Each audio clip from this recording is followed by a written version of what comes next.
doing the work and showing up for yourself and loving yourself, it's not that it's hard, grindy work, but it takes intention and desire and effort. This is why change is so hard. To develop a new personality and become awareness, it has to be practiced. It has to be nurtured. Much like in developing the physical body, you've got to make it an intention. You've got to go there.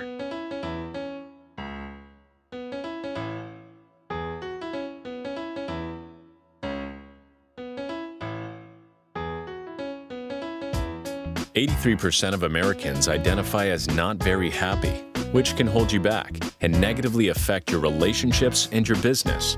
On this podcast, we discuss the proven steps to happiness so you can restore balance and rekindle your joy.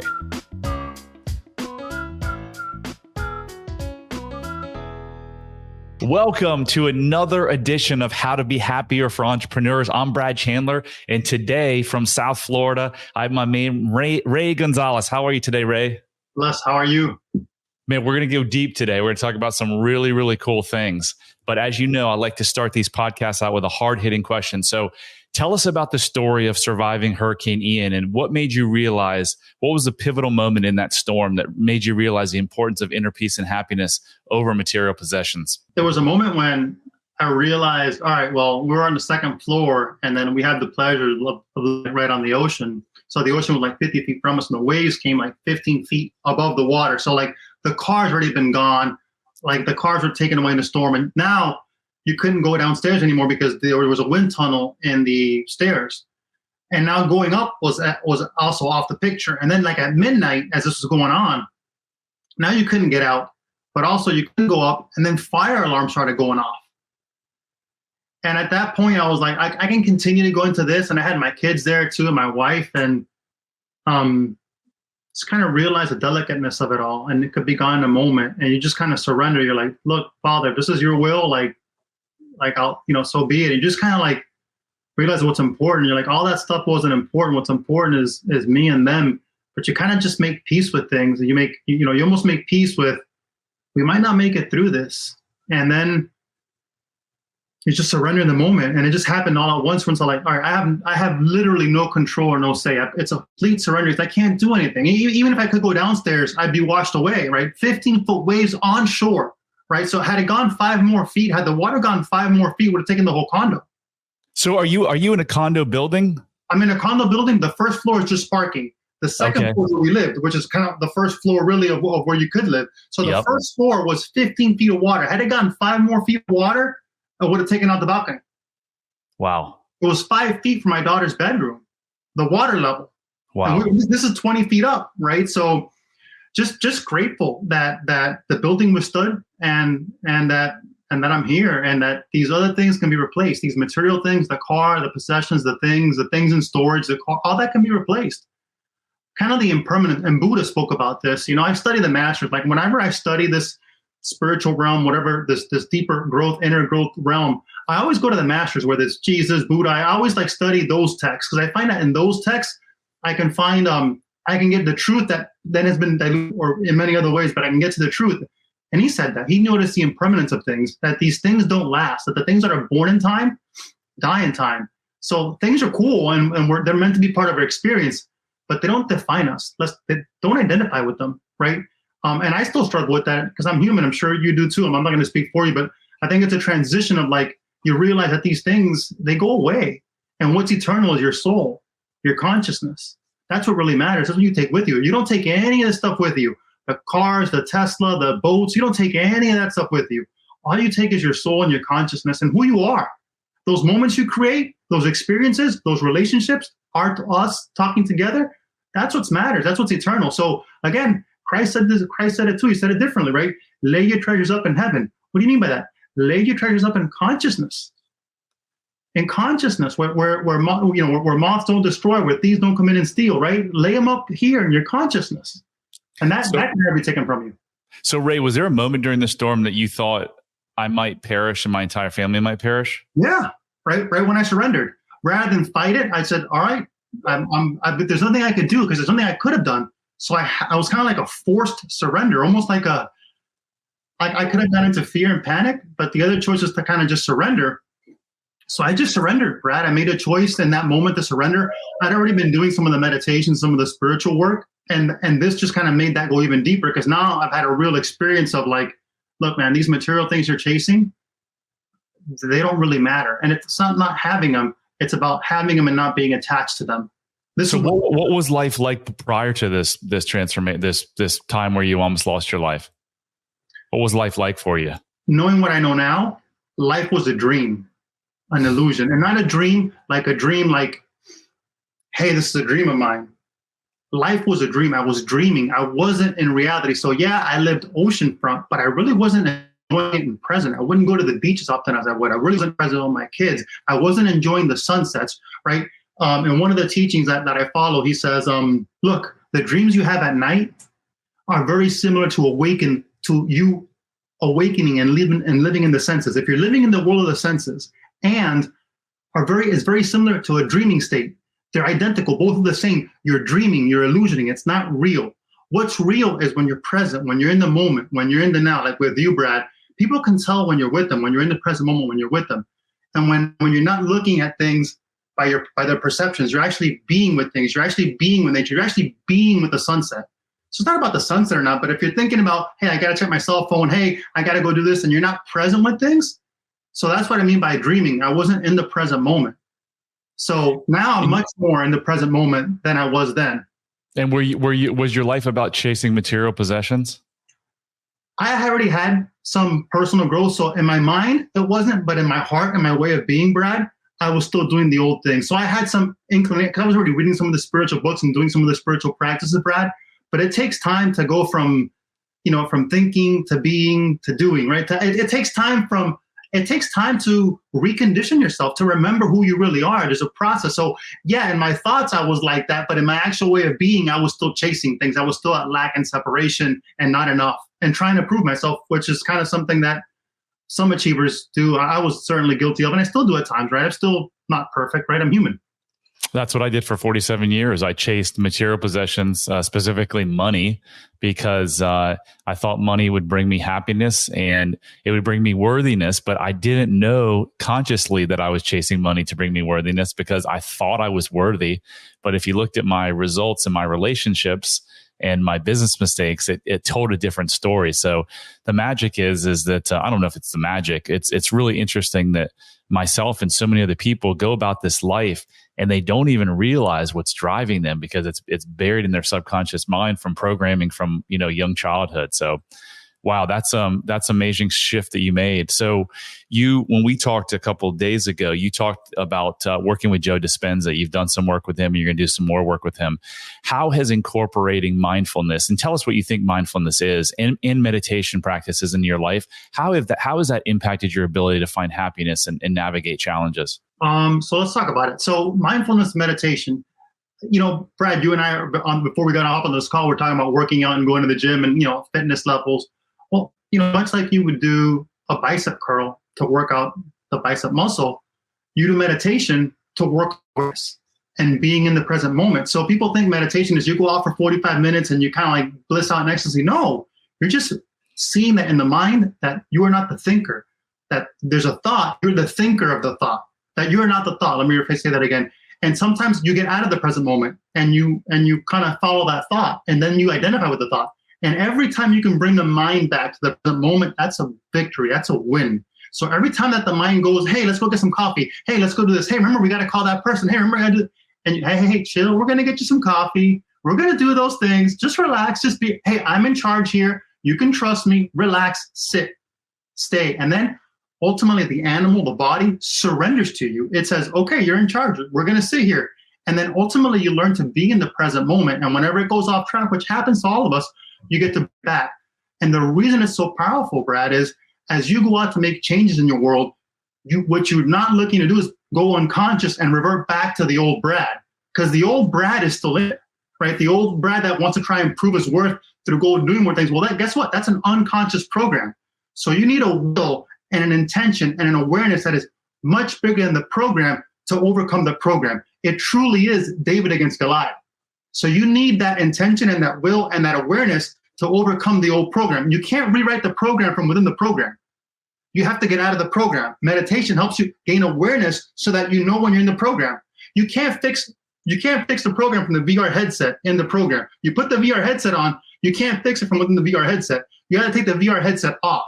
What meditation allows you to do is create training so you know when you're back in the old VR headset or you have the VR headset off. So I'm playing pickleball with my son yesterday, and I don't get he's 21 and he's always out with his friends or working, and so I got to play pickleball with him yesterday, and we played 5 games, and there was one game where it was like 9-8, and he had come back from 2 points up to 8 points, and there was a moment that I felt anxiety. And when the game was over, because we talk deep like this a lot, I told him, I go, you know what? I felt anxious for a second. And I go, I processed this. And here's what I think I came up with. I think that was the old Brad saying, if I don't win this game, I'm not going to be worthy. And you spoke about awareness through my work and through meditation. Now I can look at that and I can say, this is why. I used to play golf. And when I would deem I was playing in a big golf tournament, I would get really nervous to the point where I had to drink a lot. Well, what would happen is I would get nervous and I'd be like, you're an idiot. Why are you getting nervous? And I would exacerbate the vicious cycle, right? Now, within seconds, I can get out of it because I know, why am I feeling that way? It's not my fault. It's my survival brain, just like it is yours who's listening right now. If you get mad or angry and upset at your kids or your wife for saying something, it's not your fault. It's because your programming is going back to a time in your childhood where you felt threatened and your brain's doing its job. It's just surviving. So awareness is so important in this healing journey and to getting to the place of like true joy in life. No, I'll add a few things to that, Brad. I agree with you wholeheartedly. You're only aware of what your consciousness is aware of. Meaning, if you're not conscious of this thing out there, you can't experience that, right? And then further, you will only believe, accept, and surrender to any information equal to the emotional state you're in. Meaning, if I'm trying to talk to you about joy, but you're pissed up and upset and trying to prove yourself, you can't receive joy, right? If you're in the emotional state of vulnerability or lack, you can't receive abundance. You can't even see it. It goes right by you. Like, you could have opportunities everywhere, all around you. But if you're stuck in lack and in separation, you'll never see it. So like sometimes abundance is all around you, but you never see it because you don't have the consciousness of abundance. You don't have the awareness of abundance. So but you can train that like a muscle, much like everything else we did.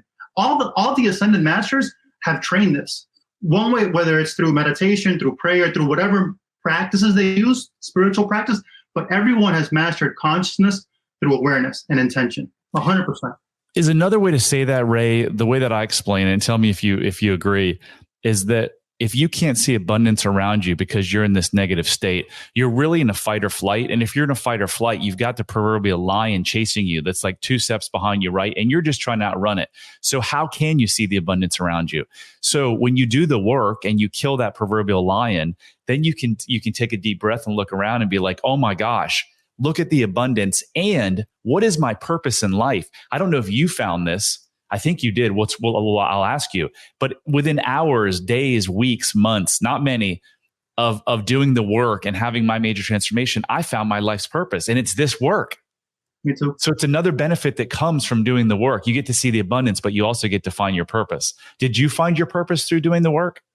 Yeah. I mean, ultimately the work became the purpose. Like it's just part of it. So me getting up in the morning and doing the meditations and opening the heart and incorporating this a way of being, I'm dedicated the rest of my life to it. Like it's what it wants to do. I've surrendered to what is your will, not my will. Forget my little Ray will, like forget his will. Like what is the divine will? What is the heart will? What does it want to do? And it wants to serve and love and share this with people so that they can find their own path to awakening, enlightenment, to peace, to joy, to fulfillment. Because Brad, the other way of being, the way of lack and separation and that tiger, you'll never experience fulfillment, peace, love, joy. It'll never bring you that. The material things will never bring you that. And you'll never experience deeply connected relationships either. Which is the treasure of the heart. Yeah. Yeah. I mean, what is more important in this world than deeply connected relationships? Dude, Brad, let's back up before that. What about a deep relationship with yourself? Well, you have to have that to get the deep relationship with someone else. Yeah. Right. Let's talk about most people, Brad, you take a prisoner who does something terrible, and rather than put him with the other prisoners, you put him in solitary confinement. Let his own mind beat him up. I mean, we're just kind of trained. Society has trained us to not to be with yourself, to not to listen to those thoughts. But you're not the thought. You're the thinker of the thought. You're the Atman. You're the presence. You're the soul, the spirit behind the thought. Your true self. I missed your point about the solitary confinement. Tell me more about what you were trying to. Well, you take a prisoner and you put him in solitary confinement, let him punish himself with his thoughts. The scariest thing for a prisoner, Brad, is to be with his own thoughts. To be with his own thoughts. Wow. Himself. Think about it. You take an animal, right, who's done something bad, and you put him by himself. Yeah.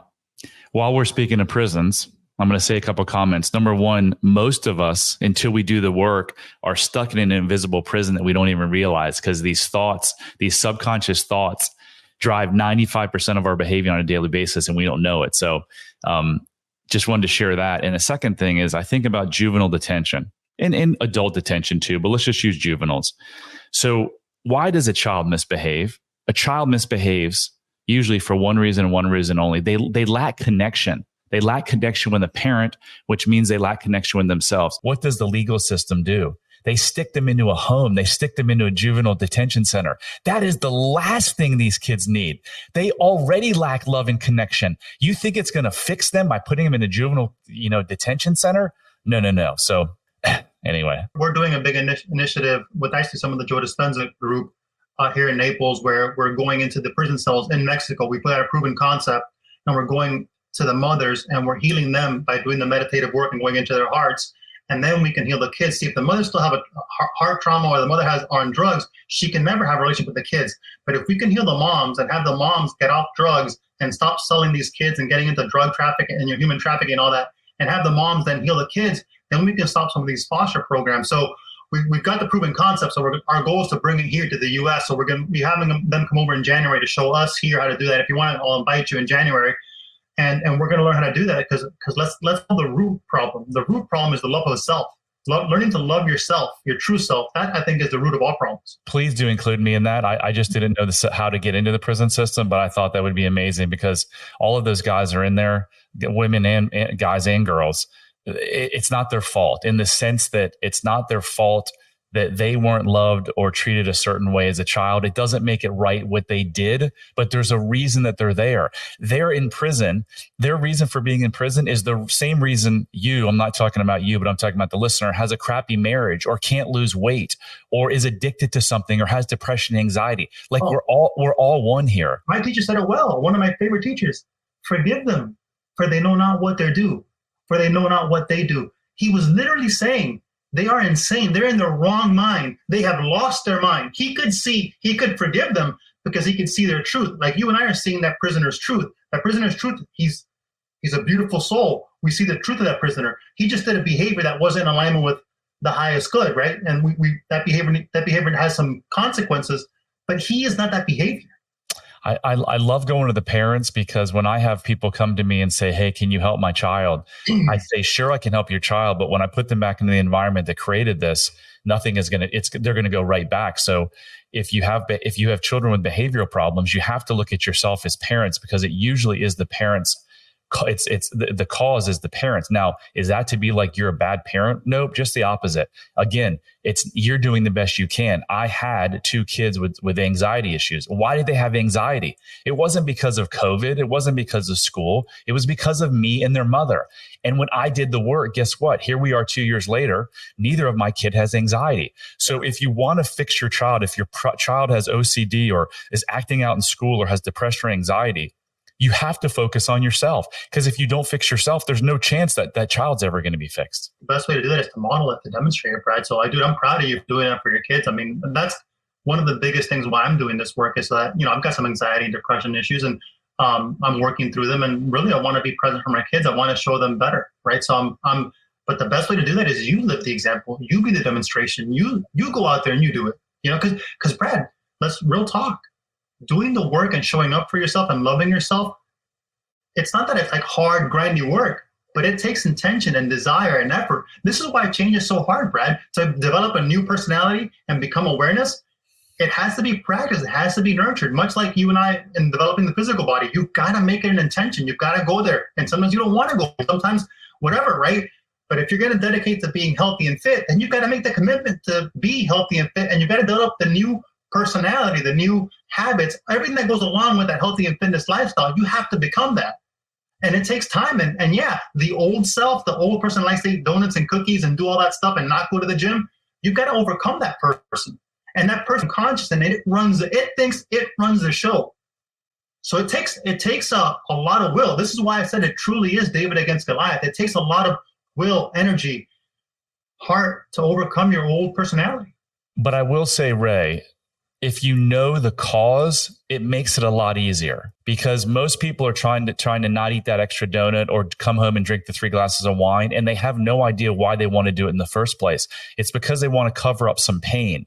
So when you can go back and you can figure out what are the scenes in your childhood that caused this pain, and what were the meanings that you placed on those, and were they true? They're never true, because as human beings, we can't suffer if we live in the truth. And the one untruth that more of us lives with than any is that I'm not enough. So when you can go back and you can figure out, you know what?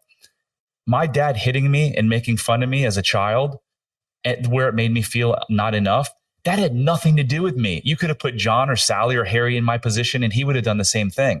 So I will say it becomes a lot easier to make these changes once you understand what's been driving your behavior your whole life. No, and to go back to the question you asked, I think that becomes a lot easier. A tool to see that is meditation. Meditation helps you see that. Sure. Otherwise, you see it and you just operate within the program. Right? Because if you can't see that you're operating in the program, then you become the program. And then in the program, you and I know this, Brad, you suffer by default. If you're in that program, all you do is suffer. Yeah. Well, so meditation is phenomenal. Love it. It's been a big part. One of the tools that I have in my toolkit is I'm a certified hypnosis therapist. So I can actually go back and we dive into the subconscious mind that knows the source of all of your problems. And boom, like in 2 or 3 hours, we've got this, major new trajectory for you. So Ray, HeartMath, that's MATH, HeartMath, and heart coherence are intriguing concepts, at least to me.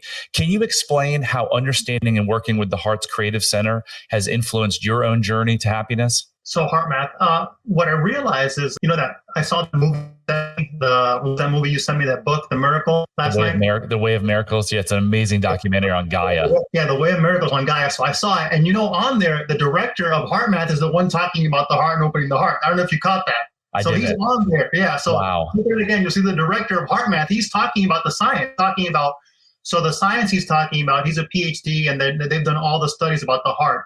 So what they've realized now through 30, 40 years of study is that the heart has its own nervous system, and that the heart actually sends more information to the brain than the brain does to the heart. They've also realized that the heart's got a 3-foot diameter and it sends out information. So when you meet someone new, the heart has already met that person. The heart has a divine intuition, an intuition about it. It knows, it has a wisdom to it, right? But that's where the mind is for thinking and discernment, and the mind memorizes things, but the heart knows, feels things.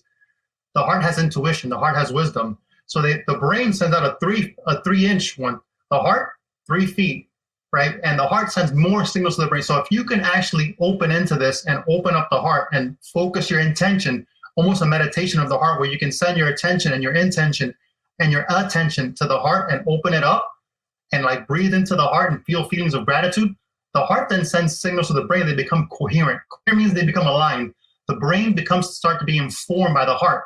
And then the brain then sends that information back to the heart, and they are coherent. And you can measure this through HRV, and they have another measurement. They have a little tool that you can put on your finger and on your ear, and it'll measure this, and you can do different exercises to improve your heart coherence. I call it a Wi-Fi.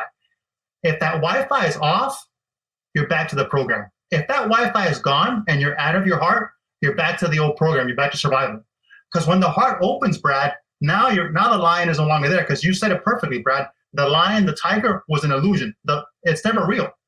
So when you open up the heart, now you can finally trust and surrender. The heart is the creative center. It's where you want to create from, right? And the heart has to be open. But what happens, Brad, over the years is we close the heart. And if the heart closed, you're in trouble. It's not a place to create. It's not safe to create. It's not safe to trust. So that's what it's done for me.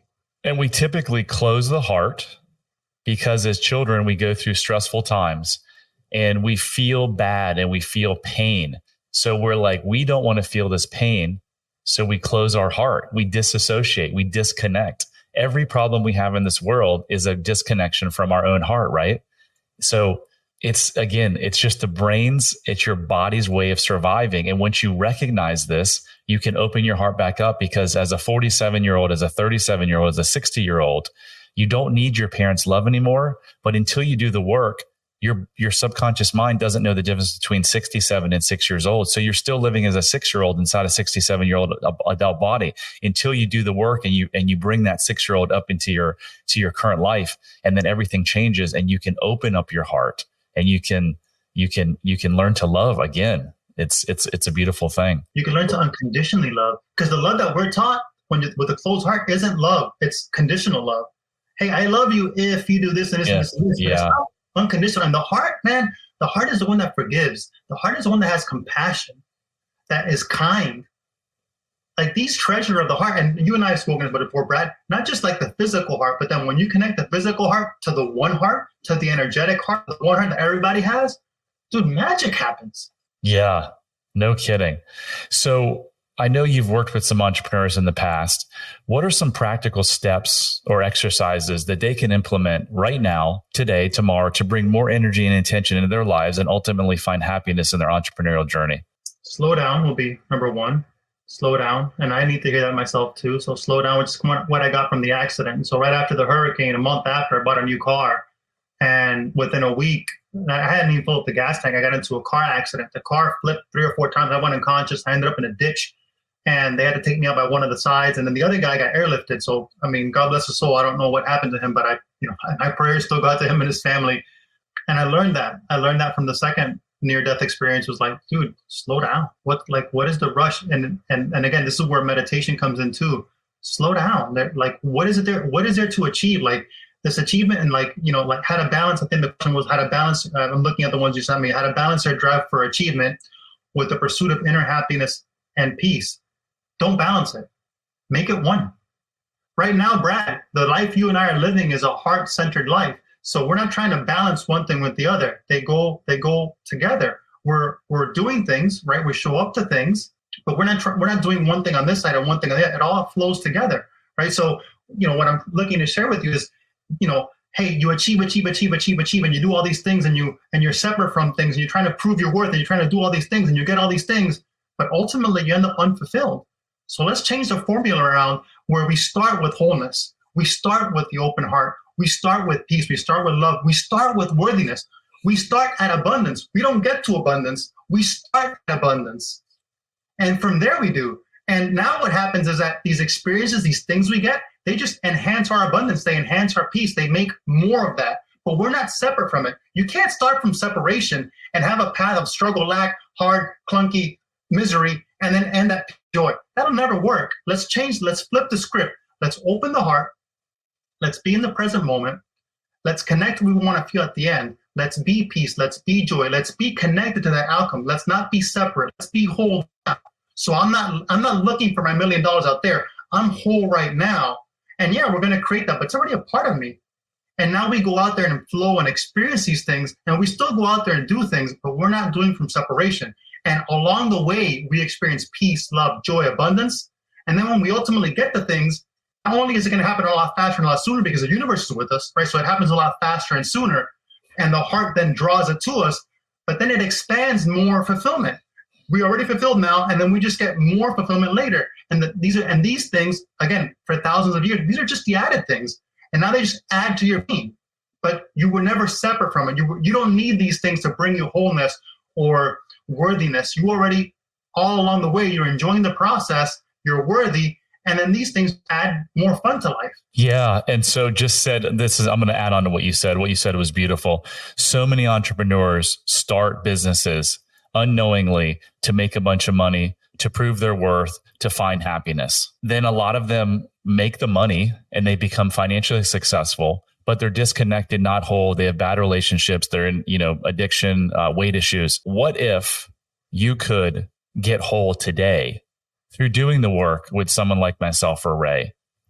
Once you do the work, the chances of you making the money that you wanted to make are exponentially higher, but then you get to have the money and the connection and the open heart and the love. Like that's what I call true success, is to have the financial freedom, but true freedom only comes through self-love and self-compassion. So instead of chasing the money to get to the freedom, you chase the freedom to get to the money and the eventual freedom. Yeah, and you don't even chase it. You realize your truth that you are it already. There's no chasing. It's already inside you. All these things, self-compassion and self-love, are already a part of you. I mean, our teacher said it well. The kingdom is inside you. The kingdom is you. It's already all in there. Just take some time, go inside and connect it. But if you don't connect it through whatever means you use, meditation, prayers, a million things you can use to get in there. But if you don't connect with it, then it doesn't exist for you. And then kind of the other thing I said, I thought you said it beautifully, Brad, was if you go by the old model, hey, I'm going to get this money, I'm going to create these things from separation. And then you actually get the things where you and I have been fortunate enough where we actually get the things, we actually get the money. Now you have to look for an escape because what you thought was going to work doesn't work. So now you need the weed. Now you need the alcohol. Now you need something else to fill that gaping void that you thought that thing was going to give you, but it was always inside. So now you don't need the escape. So 3 years ago, if we're having this conversation, I'd have been the guy that said, hey, I love myself. I've got self-love. And I think you would have too. But the truth was I didn't. So if you have any of these things we're talking about, working too much or eating too much or anxiety, depression, weight issues, go take a simple 3-minute quiz at bradchandler.com/quiz. And it will tell you, it will give you a roadmap and it will give you the awareness that will allow you to change. So Ray, this has been amazing. Hey, how do people get in touch with you? You can send me an email. Brad, you can put my email on and share with them. You can get me on Insta at official Ramon Gonzalez. I'm on Facebook as Ramon Gonzalez as well. Yeah, YouTube. I've got a YouTube channel where I put all this content out. It's called Committed Conscious Collective. And yeah, I'd love to serve you guys any way I can and share more love and just share our journey. You know, I think there's power in us sharing our story. We don't have everything figured out, but we're committed to the process and just love to serve as the example for you guys. Absolutely. And we need you. We need you listeners to help us because we can't do this alone. So whether that's, becoming whole yourself and reconnecting with yourself, sharing this message. If you like this podcast, please share it, please rate it, please like it so we can get more movement towards this peace and happiness because you deserve deeply connected relationships. You deserve to live a joyful life. You don't deserve to live a suffering life. And don't believe anyone who tells you. And if you're suffering, you're just living in this truth, this untruth that you're not enough and you are enough. So thanks, Ray. That concludes another episode of How to Be Happier for Entrepreneurs. And we'll see you on the next show. Till then, love heals all. Thank you. Hit subscribe if you don't want to miss out on more life-changing content. And if you're struggling, you don't have to. Go to bradchandler.com/contact. There, you can join the Facebook community of like-minded entrepreneurs, and you'll see a button to schedule your freedom and happiness call. See you on the next episode.